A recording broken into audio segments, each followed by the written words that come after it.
এর আগের পর্বে আমরা দেখেছিলাম ছেলেটা শেষমেশ মেয়েটার ঘরে ঢুকেই যায়। ছেলেটা ঘরে ঢুকতেই বলে দেয় যে সে তার ঘরের যাবতীয় সব কাজ করে দিবে। একটা সময় ছেলেটা জিজ্ঞেস করে যে এত বড় বাড়িতে আপনি কি একাই থাকেন? মেয়েটা বলে যে তার বাবা মা বাহিরে, এখন কেউ বাসায় নাই, তাই সে এখন একাই। ছেলেটা ঘুরতে ঘুরতে একটা পেন্টিং দেখতে পায় এবং সেটা দেখতে পুরোপুরি একটা সাইকোর মতো লাগছিল।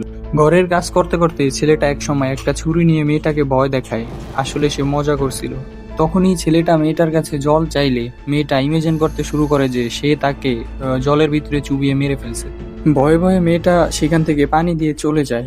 এরপর ছেলেটা মেয়েটার রুমের সামনে গিয়ে বলতে থাকে যে আমি হাউসকিপিং, আমি আপনার বাসার সবকিছু পরিষ্কার করে দিব।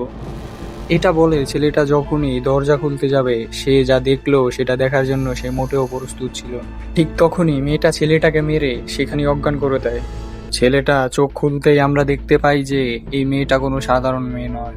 মেয়েটা ছিল আসলে একজন সাইকো রোগী, যে মানুষদের বাসায় ডেকে ডেকে এনে তাদেরকে হত্যা করে ফেলতো। ওই দিন ছিল মেয়েটার জন্মদিন, তাই সে কেকের বদলে ছেলেটাকে কেটেই তার জন্মদিন উদযাপন করে।